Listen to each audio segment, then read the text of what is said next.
Sebuah aksi boikot terhadap produk terafiliasi Israel oleh sekelompok ormas di kota Makassar, Sulawesi Selatan berujung kericuhan di salah satu gerai Starbucks pada akhir pekan lalu. Sekelompok orang yang mengenakan pakaian serba putih dan membawa bendera Palestina tersebut juga melakukan pemukulan terhadap satu orang pengunjung. Para pendemo menggeruduk masuk ke dalam gerai dan memaksa para pengunjung untuk keluar sebagai bentuk boikot terhadap produk pendukung Israel. Aksi penggerudukan serupa juga terjadi di kota Samarinda, Kalimantan Timur pada Minggu 9 Juni lalu. Pada video yang viral di media sosial, sekelompok pemuda yang mengklaim sebagai pembela Palestina berbusana serba hitam nampak melakukan sweeping di sebuah gerai Starbucks. Masa pendemo yang datang menggunakan sepeda motor juga terlihat membunyikan klakson sambil memenuhi area parkir dan teras gerai kopi tersebut. Beberapa produk waralaba seperti Starbucks, McDonald hingga Pizza Hut memang tengah menjadi sasaran boikot akibat afiliasi perusahaan induknya dengan militer Israel. Kendati demikian, pemilik lisensi waralaba McDonald, PT Rexo National Food menjelaskan, mereka adalah entitas bisnis yang independen dan tak terafiliasi Israel. Starbucks Indonesia yang dimiliki PT Sari Coffee Indonesia juga membantah memberikan dukungan terhadap Israel. PT Sari Coffee bahkan menyebut pihaknya sempat melakukan donasi sebesar 5 miliar rupiah bersama World Central Kitchen untuk menyediakan lebih dari 100.000 makanan di Gaza.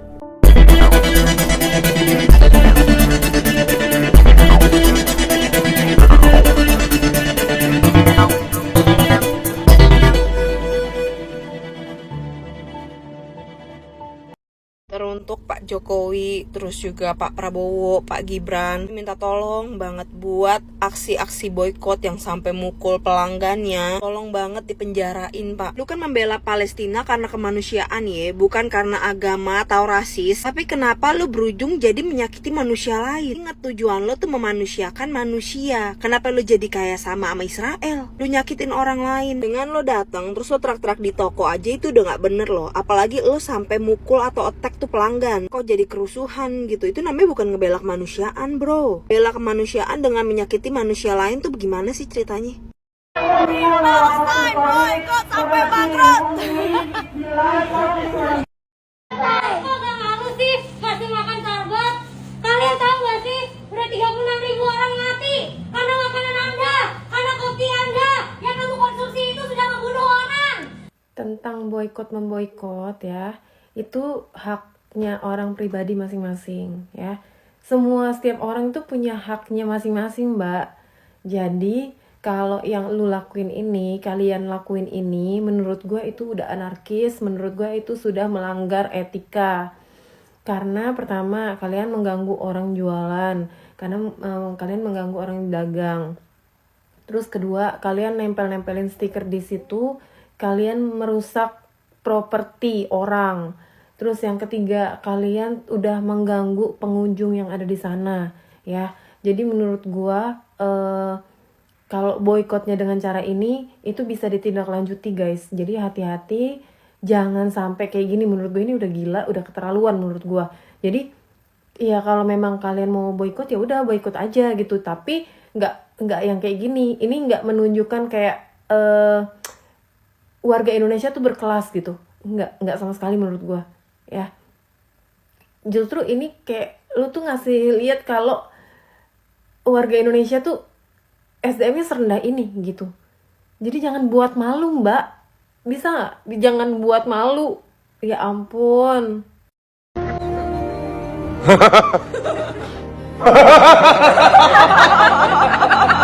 Penguatan tekanan ke Israel termasuk boikot terhadap produk Israel yang dihasilkan di wilayah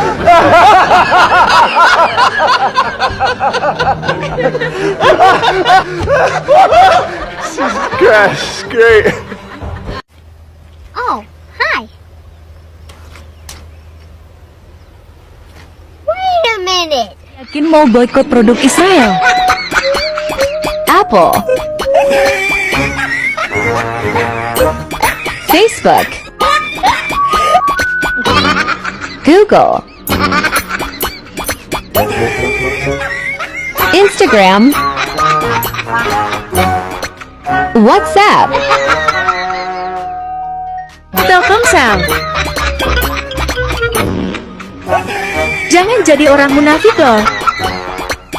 Guys, ternyata 160 juta penduduk Indonesia masih pada pakai produk Israel loh. Apakah kalian pernah pakai Telkomsel? Jika jawabannya iya, maka kalian dan 160 juta lebih pelanggan lainnya secara tidak langsung telah menggunakan produk Israel. Telkomsel adalah salah satu klien terbesar Amdocs, perusahaan IT raksasa asal Israel. Telkomsel telah menggunakan produk digital buatan Amdocs sejak tahun 2002. Perangkat milik Amdocs digunakan oleh operator global seperti AT&T, British Telecom, dan Sprint. Amdocs sendiri telah beroperasi di 60 negara. Dalam laporan keuangan Amdocs tahun 2009 disebutkan 100% saham Amdocs Inc. yang berdomisili di Missouri, Amerika Serikat dimiliki Amdocs Ltd yang bermarkas di Ratna, Israel. Telkomsel memilih Amdocs karena perusahaan ini berkompeten dan proses peningkatan sistem handling pelanggan ini telah dimulai sejak 2009 lalu. Apakah kalian menggunakan Telkomsel dan masih bisa berteriak anti-Israel? Sebenarnya semua negara itu saling membutuhkan satu sama lain. Mau seenggak sukanya kalian nggak bisa loh bilang anti terus nggak pakai produknya, kecuali kalian cekal produk itu dari Indonesia. Produk apa lagi nih yang kalian tahu dari Israel tapi dipakai di Indonesia? Kasih bocoran ya, biar pada sadar diri. Kalau belum bisa buat apa-apa sendiri, nggak usah sombong anti-anti deh. Kalau emang kalian mau boykot Starbucks, kalau kalian emang mau boykot produk Israel, nggak usah datang ke Starbucks teriak-teriak marahin staff yang ada di situ dan marahin semua pengunjung yang ada di situ untuk berhenti mengkonsumsi Starbucks. Kalau kalian videoin itu dan kalian kira itu adalah hal yang keren, seluruh dunia harus applause. That's not cool at all. Mungkin mereka ngelakuin ini karena ngelihat di luar negeri juga seperti ini, tapi itu di luar negeri di mana mencari pekerjaan itu sangat mudah. Sedangkan di Indonesia mencari pekerjaan itu sangat susah. Kalau kalian melakukan hal itu, datang situ marah-marah, kalian bayangin kalau misalnya semua pegawai di situ dipecat dan mereka harus kehilangan pekerjaannya gara-gara kelakuan kalian. Gara-gara kelakuan kalian yang ingin membela tapi malah menyusahkan orang-orang kita sendiri. Berapa banyak tulang punggung keluarga yang kerja di Starbucks yang susah-susah untuk tes dan kerja di Starbucks, dan itu semua nggak mudah. Jangan gara-gara hanya 1-2 orang yang mengira aksi mereka bisa mengubah dunia, tapi malah menyusahkan orang lain dan bisa aja menjadi penutup pintu rezeki bagi orang lain.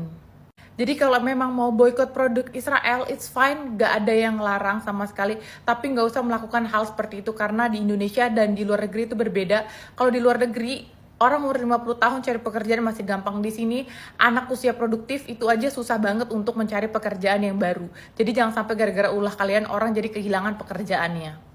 Kalau ada yang bilang lagi kan bisa cari pekerjaan lain. Cari pekerjaan itu nggak mudah. Dan kalau emang kalian mau orang pindah dari perusahaan yang pro Israel itu, kalian bukakan lapangan pekerjaan sebesar-besarnya untuk mereka. Karena nggak semua dari mereka juga mau bekerja di situ. Tapi mereka bekerja karena memang itu adalah tuntutan untuk hidup. Ini adalah produk Yahudi yang menyokong Israel. Yang beli itu orang Arab semua, orang Islam. Antri. Ini dia Saudi Arabia. Sekarang kita pindah ke satunya. Itu tadi McDonald. Satu lagi nih. Kita ke KFC. Nih.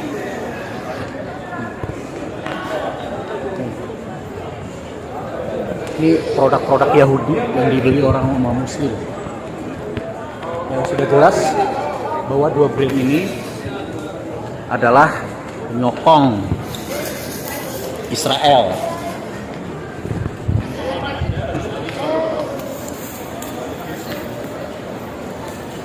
Ya, fakta. Nggak boykot McD Indonesia, kafir, Zionis, cuy, jangan panik. Melek bisnis bersama panik. Nah teman-teman, video gue yang kemarin bahas McD rame banget sampai nonton 1,4 juta view. Kalian bisa cek di video sebelum ini. Banyak yang komen, emang McD di Indonesia nggak sumbang tuh ke McD pusat? Yes, jelas nyumbang teman-teman. Karena McD adalah sistem franchise. Meskipun dipunyai oleh 100% orang Indonesia, PT RNF, tapi mereka tetap sumbang fee franchise ke McD pusat. Masalahnya McD pusat ini siapa? McD pusat, kalau kalian bisa lihat datanya, gue kasih di sini Wikipedia. McD pusat berasal dari Amerika, teman-teman. Biar teman-teman tahu dulu bahwa McD yang support Israel adalah McD di Israel. Karena McD Israel punyanya orang Israel. McD di Indonesia yang punya orang Indonesia. Itu loh yang teman-teman, siapa yang bisa buktiin bahwa McD pusat nyumbang lagi ke McD Israel?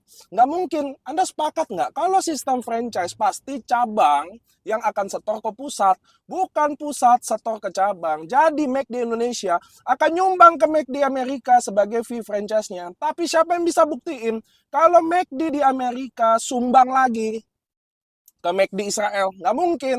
Lalu kita ngomongin Amerika, tapi kan negara Amerika support Israel. Sekarang kita lagi ngomongin negara atau warga negara? Sekarang kita lagi ngomongin sikap sebuah negara sama dengan sikap warga negaranya. Apalagi swasta dalam hal ini PT. Teman-teman, buka mata kalian. Warga negara Amerika banyak banget demo pro Palestina, teman-teman. Boykot tanpa riset yang dalam ini jelas akan bikin dampak ke Indonesia. Ke teman-teman kita yang lagi kerja. Kalian tahu nggak PT RLF yang naungannya McD di Indonesia ini? Berapa kasih kerja karyawan? 14.000 orang. Lalu banyak yang komen. Ya, namanya rezeki Allah bisa atur, namanya kerjaan yang penting haram lah makan ini. Teman-teman, di Indonesia per awal 2023 ada 7,9 juta orang menganggur. 7,9 juta orang yang harus makan tapi nggak kerja loh. Kalau kita nggak bisa buat something buat Indonesia, minimal kita nggak tambahin susahin bangsa kita sendiri. Kenapa gue cuma bahas McD di Indonesia? Karena mereka yang bisa kasih data, teman-teman. Baik McD pusat kasih statement, mereka nggak ada hubungannya. Baik McD Indonesia juga, bahkan mereka support Palestina. Mereka sumbang 1,4 M, meskipun netizen pada nyinyir ya, cuma 1,4 M, emang omsetnya berapa? Memang yang ngomong udah kasih berapa? Jangan lupa follow akun gue, karena next video gue akan bahas tentang fatwa MUI di brand-brand Yahudi. Thank you. Saya berada di salah satu restoran McDonald di Kota Depok.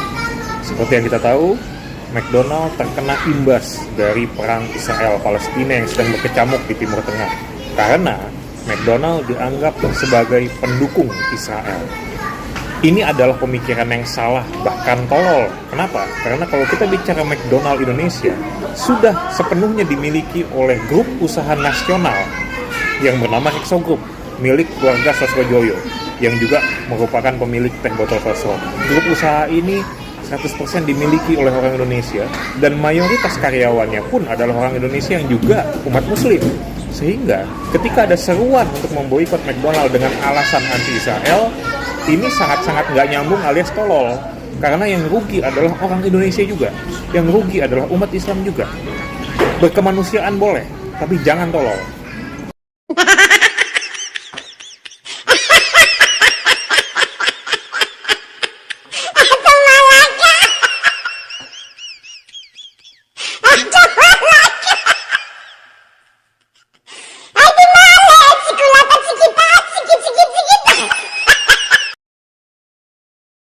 Ternyata negara Arab Saudi diam-diam bekerja sama dengan Israel. Dan Arab Saudi sangat menginginkan menjalin hubungan diplomatik dengan Israel.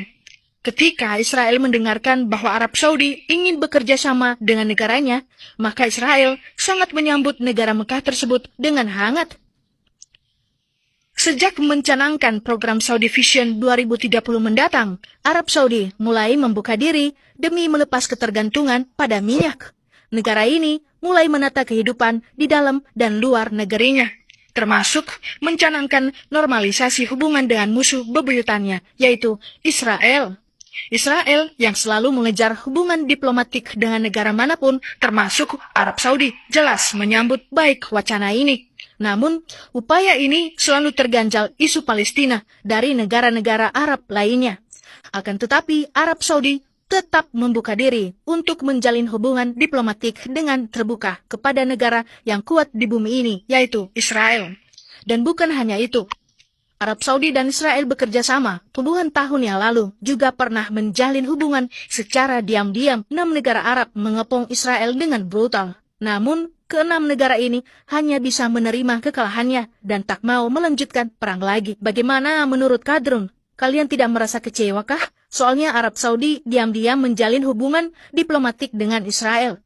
Apakah Kardus mau memboikot Arab Saudi juga? soalnya mereka sudah mendukung Israel. Berani nggak para kardus boikot Arab Saudi? Yang jadi pertanyaan saya, siapa yang benar-benar orang Arab, negara Arab Saudi atau para kardus? Saya rasa kardus sakit hati setelah tahu bahwa Arab Saudi mendukung Israel. Ayo dong demo ke Dubes Arab Saudi yang ada di Konoha ini. Berani nggak kalian demo kardus? Jangan hanya berani demo di Monas aja kalian. Kalian itu hanya berani rame-rame. Kalau 1 lawan 1, pasti nyali kardus ciut. Bagi yang suka video ini, share, follow TikTok saya, dan sehat selalu. Bagi yang tidak suka, skip aja. Kali ini saya ingin berbicara tentang alasan mengapa negara-negara Arab tidak membantu Palestina dalam menghadapi Israel. Seperti yang kita tahu, Palestina dan Israel sudah lama berseteru karena masalah tanah dan agama. Israel didukung oleh Amerika Serikat dan sekutunya, sedangkan Palestina hanya mendapat simpati dari sebagian negara Muslim. Namun, mengapa negara-negara Arab yang mayoritas Muslim tidak berani melawan Israel demi Palestina?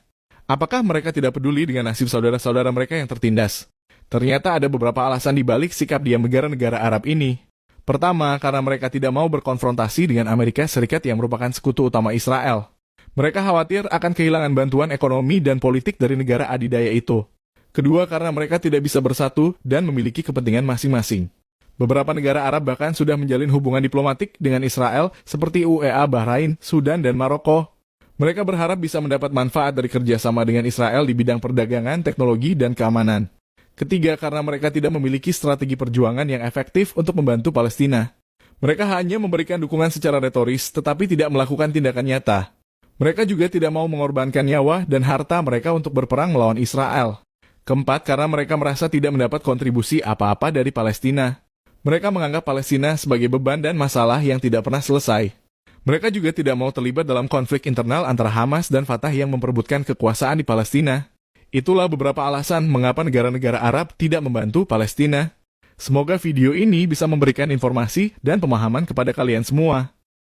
Kenapa orang Arab nggak bantuin orang Palestina? Saya sebagai orang Arab mau jelasin ke kalian apa alasannya orang Arab nggak bantuin orang Palestina. Semua orang nanya pertanyaan ini dan jawabnya adalah setiap negara Arab ada perang, bukan cuma Palestina. Contohnya Syria dan Lebanon dan Yaman sama Arab Saudi. Nah, satu lagi, kita sangat tahu Amerika negara lebih kuat dari semua negara Arab. Jadi Amerika bilang, kalau ada negara yang ikut campur di perang Israel, kami bakal serang. Contohnya Lebanon kemarin, ikut campur dan diserang. Itulah alasan negara Arab nggak ikut campur. Anggaplah rata-rata orang Arab ikut campur. Apa yang akan terjadi? Yang pasti akan terjadi perang dunia. Dan efek sampingnya banyak. Banyak yang bakal meninggal dunia dan dia nggak buat kesalahan. Kita bukan lagi bahas tentang negara biasa. Kita lagi bahas tentang Amerika. Siapa yang mau hadapi, itu bukan main-main. Dan satu lagi, kita nggak tahu apa yang lagi dibahas antara negara itu. Rahasia negara-negara itu kita nggak bisa tahu. Ujung-ujungnya aku mau sampaikan ke kalian, sekarang udah lebih dari 3.500 syahid. Dan 12.000 orang yang terluka. Ini tentang semalam aja. Belum tahu hari ini udah berapa. Alhamdulillah, tetap doain orang Palestina. Semoga suatu hari semua negara Arab jadi satu tangan dan Palestina menang dan kita sholat di Masjid Al-Aqsa insyaAllah. Assalamualaikum warahmatullahi wabarakatuh. Yeah.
Karena narasi Israel jajah Palestina itu opini, Sam, bukan fakta, Sam. Oh. Itu opini, bukan fakta. Gimana? Faktanya, gue jelasin sekarang nih ya. Ini penting sekali. Faktanya, lo tau nggak? Yang menggagalkan Palestina merdeka itu, yang selama ini diopinikan itu Israel, itu faktanya, bukan.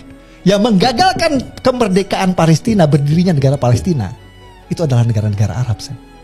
Yes. Jadi PBB tahun 1947 itu menerbitkan yang namanya resolusi partisi untuk membagi tanah Ottoman Turki menjadi dua, negara Israel Yahudi dan negara Arab Palestina. Akhirnya Israel berdiri, waktu itu kan Israel langsung terima. Tapi Palestina ketika mereka mau mendirikan negara itu, mau accept dia PBB punya resolusi, negara-negara Arab bilang, "No, I will not let you." Gue gak akan kasih. Dan diserbu sama Arab. Gaza yang sekarang itu diributin itu, katanya dijajah sama Israel, itu dikuasai sama Mesir. Terus tepi barat yang sekarang jadi ibu kota Palestina itu dikuasai sama Yordania. Dan sampai akhirnya perang lah si Mesir sama Yordania ini sama Israel. Kalah. Karena kalah perang, mereka harus serahkan lah nih Gaza yang tadinya punya mereka. Mesir serahin Gaza ke Israel dan Yordania serahin tepi barat ke Israel. Lo tau nggak apa yang dilakukan Israel setelah Israel mendapat Gaza dan tepi barat dari Mesir dan Yordania? Gimana tuh? Yang dilakukan sama Israel langsung menawarkan kepada bangsa Palestina, mau nggak bikin negara? Tahun 1993 Israel bersama Amerika, waktu itu Presiden Bill Clinton kalau nggak salah, itu menawarkan perjanjian Oslo untuk mendirikan negara Palestina di Gaza dan tepi barat, Sam. Lo tau apa yang terjadi? Ditolak, Sam. Sama orang Palestina. Fakta penting lagi, setelah Amerika dan Israel menawarkan perjanjian Oslo untuk mendirikan negara Palestina yang ditolak tahun 1993, tahun 2007, Sam, ya, waktu itu Presiden Amerikanya George Bush. Amerika dan Israel kembali menawarkan, kedua kalinya nih, yang namanya two-state solution. Lo pernah dengar? Ya kalau lo familiar sama konflik Israel-Palestina, itu terkenal sama yang istilahnya two-state solution atau solusi dua negara. Two-state solution. Jadi supaya damai nih orang-orang nih, aduh lo nih ribut mulu gitu kan, lo mulu. Udah damailah. Lo bikin negara, urus negara lo masing-masing kan gitu. Presiden Palestina itu sudah menyetujui, oke. Terima kasih Amerika, gue terima nih, gue accept ya solusi dua negaranya ya. Oke, kita ini ya, kita move on ya. Damai. Lo tau apa yang terjadi? Ditolak sama Hamas. Dan lo tau nggak? Sejak 2007, sejak Amerika menawarkan solusi dua negara itu, apa yang dilakukan Hamas? Setiap tahun, mungkin setahun bisa sekali, bisa dua kali, bisa tiga kali. Itu selalu setiap tahun ratusan roket ke Israel dalam rangka menolak solusi dua negara itu. Sampai segitunya. Pokoknya gue nggak mau damai, gue maunya perang. Kalau kita melek fakta sejarah, siapa sebenarnya biang kerok yang selalu menggagalkan pendirian negara Palestina? Bukan Israel, namanya Hamas. Ini fakta.